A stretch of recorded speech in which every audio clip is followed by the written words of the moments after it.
Welcome to the All Sorts podcast. Ready for a deep dive into a world of ancient mysteries and archaeological discoveries? I'm excited. We've got articles, YouTube videos, all sorts of things, and it seems like there's a ton of really cool new discoveries. Yeah, it's really fascinating how these discoveries challenge our understanding of the past, giving us these glimpses into the lives and beliefs of people who lived so long ago. It's amazing. So let's just jump right in. One of the articles talks about ancient bronze mirrors they discovered in Chinese tombs. Oh, yeah, those are pretty cool. But they're not just any mirrors, right? They've got all these inscriptions on them. Things like eternal joy and wealth to my family. Yeah, exactly. And it really makes you wonder about the significance of those messages. Why bury mirrors with the dead? What did they believe? Right. I mean, I can't imagine burying a mirror with a message on it. What do you think? What do you think it means? Well, it's believed that these mirrors had some kind of symbolic meaning, beyond just their practical use. Like the inscriptions maybe offer like a window into their hopes and anxieties. Maybe they believed in an afterlife where these wishes might come true. It's incredible to think that these everyday objects can tell us so much about ancient civilizations, right? Totally. And speaking of civilizations, another article talks about this thing called the Vasca Votiva of Nozeto in Italy. Oh, yeah, the Vasca Votiva. Yeah. Initially, they thought it was just like a simple water tank. Right. But now they think it might be something much more interesting. Way more interesting, yeah. A Vasca Votiva is actually like a structure they used for offerings to the gods, usually having something to do with water. Oh, okay. So it's more like a monument or something. More like a monument, yeah. And what's really fascinating is this particular site wasn't just one structure. They think they might have been using it for rituals for thousands of years. They even found another one, like an older version, right below it. So instead of a water tank, it's like this massive multi-generational monument dedicated to water rituals. Wow, that's amazing. But what do we know about the rituals themselves? What did they actually do there? That's the thing. We're still piecing together the puzzle. But they found all sorts of ceramics and figurines, a lot of them related to water deities or nymphs. So it sounds like water was pretty important to them. It definitely was. It's like it points to this whole water cult or some kind of water worship. It highlights, how much importance they placed on water as like a life-giving force. It's so cool how these discoveries can change our whole understanding of the past. It's not just like a fixed thing, right? It's so dynamic. Exactly. It's a constant process of rediscovering and reinterpreting. Right. Okay, get ready for this next one. This is pretty out there. One of the YouTube videos we have dives into this thing called the Nebra Covenant. It's a wall painting in the Sudan desert. I've heard of that. And get this.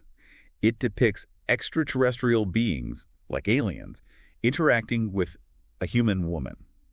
What do you make of that? Are we talking ancient astronauts here? Whoa, hold on. Aliens, right?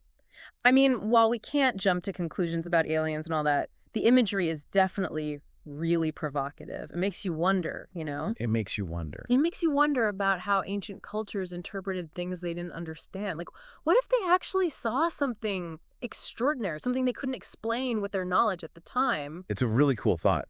And it kind of ties into this idea of reinterpreting the past, which is something that comes up in another article about a site in Rome. Apparently, even emperors had secrets. Oh, you mean the secret chamber under Emperor Nero's palace? Yeah, exactly. They found this hidden room. That's a good one. And it wasn't just any hidden room, right? It was all decked out with these amazing murals, probably even gilded. It's pretty crazy. Oh, yeah. Totally over the top. But that's Nero for you. I mean, he was known for his extravagance. It really shows, the power he had and just the incredible artistry of the time. A secret chamber with all these sphinxes, panthers, and mythical creatures. It's like something straight out of a movie. What do you think the purpose of this hidden space was? That's the million-dollar question, isn't it? I mean, archaeologists are still trying to figure that out. Some people think it was like a private sanctuary for Nero, like a place to escape the stress of ruling an empire. That makes sense. Others think it might have been used for rituals, maybe connected to some kind of secret worship or ceremonies. Oh, wow. And the fact that it was hidden for so long just makes it even more mysterious. Totally. It's like we're getting a glimpse into a hidden chapter of history, a side of Nero and Roman society that we never knew about before. It's like history is hiding in plain sight. Which actually reminds me of this other article that talks about how these incredible discoveries can happen in the most unexpected places. Oh, yeah, that's so true. Sometimes the most fascinating things are right under our noses. Exactly. Like one of the articles talks about how in Poland they found this wooden road from the 18th century just like under a modern street. And then in Australia they found a piece of a shipwreck that they thought was lost forever, but it was just like sitting in an old barn. It's amazing, right? Like the past is all around us, just waiting to be rediscovered. And sometimes the most ordinary places hold the most incredible secrets. It's so true. Okay, this next one's pretty cool too. One of the videos talks about this discovery in Norway, where a melting glacier revealed a wooden box, and inside was a bunch of perfectly preserved candles. Wow, that's wild, like ancient candles frozen in time. I know, right? The box is from the late 15th century, and they think the candles were used by people living in those really harsh mountainous regions.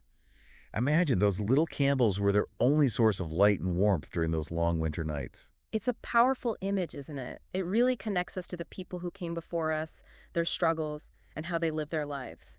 It's amazing. It really makes you appreciate the ingenuity and resilience of people in the past. Absolutely. It's a reminder that even in the face of adversity, humans have this amazing capacity to adapt and create beauty. So true. These discoveries are like these little pieces of a giant puzzle. They each give us a little glimpse into the vast history of humanity. Exactly. And with each new discovery, the picture becomes more complex and more fascinating. It's incredible. All right, well, that's a good place to stop for now. Yeah, let's take a break. Welcome back to the All Sorts podcast. We're still on our deep dive into ancient mysteries and archaeological discoveries. I'm ready for more. Before the break, we were talking about those ancient candles they found in the glacier in Norway. Right. It really got me thinking about how these, like, small objects can have such big stories to tell. Oh, totally. And speaking of small objects with big stories, did you see the article about the ancient mirrors they found in Greece? The mirrors? Yeah. Yeah. These are from the Warring States period in China, and they're not just like reflecting images, they're reflecting beliefs and hopes from centuries ago. Okay, ancient mirrors. Now, that's something I can get behind. But what makes these mirrors so special? I mean, they're just mirrors, right? Well, these ones have inscriptions, like messages etched into the bronze. They're saying things like eternal joy, long life and memory, and even wealth to my family. Wow. Like they were tweeting their hopes and dreams. Hmm. Do those inscriptions tell us anything about how they view the afterlife? They definitely provide some clues. Like maybe these mirrors weren't just functional objects. Maybe they were like talismans for protection or good fortune, or even like a way to send wishes to the afterlife. It's amazing how a simple mirror can tell us so much about an ancient culture. Are there other examples of like people leaving messages or symbols like that? There are. In fact, archaeologists in England found this really interesting medieval silver badge. It shows a knight, get this, coming out of a snail shell and riding a billy goat. A knight, a snail, and a goat. That's a Yeah. strange combo. It sounds more funny than, like, profound or anything. Yeah, it's definitely quirky. That's why they call it like a medieval meme. That probably was meant to be satirical, you know, maybe making fun of someone. So, like, instead of posting memes online, they made satirical badges. But why a snail and a goat? Was there some deeper meaning behind it? Oh, there's always a deeper meaning, right? Back then, snails were associated with being a coward, so maybe they were making fun of another knight, or even, like, poking fun at the ruling class, you know, saying they're not brave enough. So, like a medieval political cartoon. I never thought about satire being a thing back then. It's pretty cool that, humor and social commentary, that's always been a part of human expression. It has. But let's get back to Emperor Nero's palace in Rome. Oh, yeah, that place with all the secrets. Exactly. Remember that hidden chamber with all the frescoes? Yeah. Well, it turns out it's not the only one. They found another secret chamber under the Domus Aurea. The Golden House. Yeah, the Golden House. Seems Nero was really into hidden rooms. But what's different about this new chamber? Well, think about all those incredible frescoes in the first chamber. Now multiply that. This one is even more elaborate. I mean, imagine stepping into a room where the walls are covered in these vibrant scenes of, like, panthers, sphinxes, centaurs, even, like, mythical creatures. Wow. A secret world of myth and legend hidden right under the palace. It's incredible. But why hide them in the first place? That's a great question, and nobody really knows for sure. Maybe they sealed them off to protect treasures or sacred spaces, or maybe they were simply forgotten as the empire crumbled, you know? Lost to time until now. It's crazy to think about all the secrets those chambers hold. what stories they could tell if those walls could talk. And it makes you wonder what else is out there, waiting to be found. Oh, for sure. There's so much more to discover. Actually, did you read about the necropolis they found in Egypt? In Egypt? No, tell me about it. They found a huge necropolis, like 250 rock-cut tombs, and it spans over 1,300 years. So archaeologists can actually see how burial practices evolved over time. Wow, that's a long time. 250 tombs. That's like a whole city of the dead. Yeah. So what kind of changes did they see in those burial practices? Well, the earliest tombs are super fancy, you know? Spacious chambers, corridors, carvings, paintings, like really showing off their wealth. Sounds like they went all out. They did, but as time went on, the tombs became smaller and simpler, less emphasis on all the decorations and grandeur. Less bling for the afterlife. Interesting. Why do you think that happened? Well, there are a few theories. Some people think it shows a shift towards more egalitarian burial practices, like maybe fancy tombs were no longer just for the elite. So like a democratization of death. Exactly. Others think maybe it's tied to changing religious beliefs or maybe just fewer resources for all that elaborate tomb construction. Makes you think about how everything changes over time, even something like death. It's easy to assume that ancient cultures were static, but they were actually really dynamic, just like ours. That's so true. And it's a good reminder to keep an open mind because we're always learning new things. Speaking of which, have you heard about the spider god mural they found in South America? In South America? Yeah, actually, we talked about a spider god mural earlier, the one in Peru. Right. But this one is different. It's 3,200 years old and shows a spider god holding a knife. It's giving us a whole new look into the Cupiznique people and their religious practices. A spider god with a knife. Sounds intense. So what's so different about this mural? Well, for one thing, it has all these really intricate details, and the location is interesting too. They found it in a ceremonial complex, so it seems like it was a pretty important part of their rituals. It wasn't just art then. It was part of their belief system. Exactly. And all those symbols and stuff in the mural, they're helping researchers understand more about the spider god, you know, what powers he had, what he represented to them. It's like a visual puzzle, giving us clues to unlock these ancient mysteries. It really is. And the more we study it, the more we'll learn about their worldview. Like, what did this deity mean to them? What role did he play in their lives? It's incredible how art can be like a time machine, you know? Yeah. Connecting us to the beliefs and practices of these ancient cultures. For sure. Okay, where are we going next on our deep dive? Let's head to a place where history is literally being revealed from the sands of time. Cadiz, Spain. Cadiz. Okay, I'm listening. They found Roman baths there, buried in the dunes. Roman baths. Yeah. In the dunes. That's an interesting combination. But wait, didn't Visigoths destroy Cadiz? How did these baths survive? Good question. It seems like right after the city was destroyed in 410 CE, they abandoned the baths. And over time, they were buried by all this windblown sand. And that sand actually protected them, you know, like a time capsule. Preserved by the desert. That's amazing. So what do they look like now? Are they in good condition? Well, there's some damage, of course, but they're surprisingly well preserved. They even found traces of the original paint and some marble pieces. It gives you this glimpse of how incredible they must have looked. I can just imagine people relaxing there, enjoying the warmth. Were these baths, like, for everyone or just for the rich folks? They think these were more of a communal space, actually, like for the workers who were in the fish salting factories nearby. So a place where everyday people could unwind after work?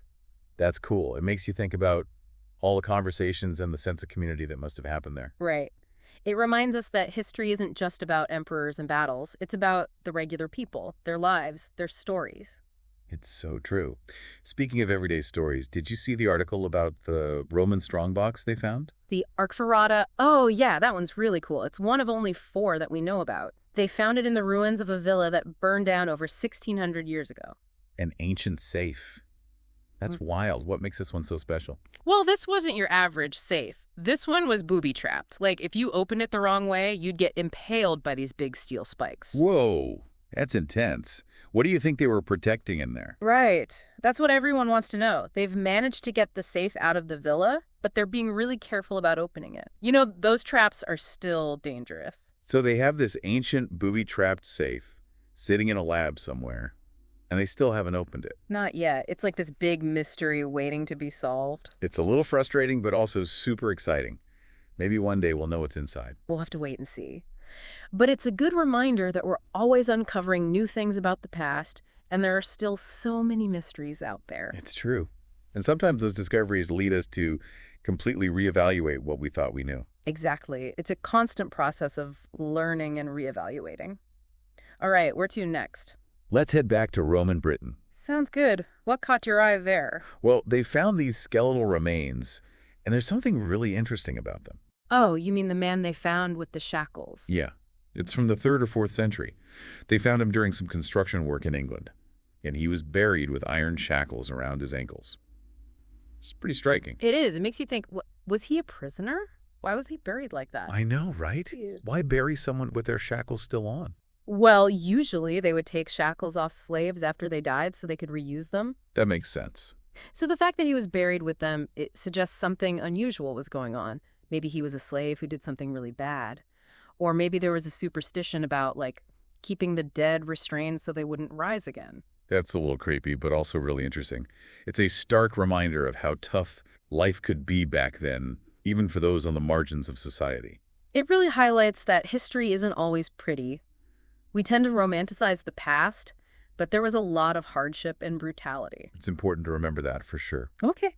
I'm ready for the next discovery. All right, let's go back to Peru. Remember those spider gods? Wait, haven't we already talked about a spider god mural in Peru? We did. But there's another one. This one is also 3,200 years old, and it shows a spider god with a knife. But it's different. The details are unique, and the context is really important. Okay, so what's so special about this one? This one was found in a ceremonial complex, so it seems like it was used for rituals. Like it wasn't just decoration, it was part of their active belief system. So this mural was more than just art. Right, and they're using all the details, the symbols, everything to try to figure out exactly what this spider god represented, what were his powers, what did he mean to them. Like a visual language telling a story. Yeah, and the more they study it, the better we'll understand the Cupasnique people and their worldview. It's amazing. All right, what else have we got? Let's switch gears a bit and talk about something a little more practical. Have you heard about the discovery in Norway? The melting glacier revealed something pretty interesting. Okay, Norway and a melting glacier. Fill me in. They found a wooden box, and inside, a bunch of perfectly preserved candles. It's like a time capsule from the 15th century. Whoa! Ancient candles frozen in time. That's so cool. They were made of beeswax, right? They were. And they think they were used by people living in those really remote mountainous areas. Imagine those long winter nights. Those candles were their only source of light and warmth.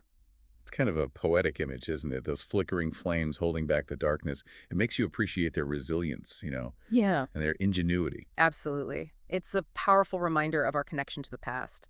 And speaking of connections, let's hop over to Poland. Poland. Okay, what did they find there?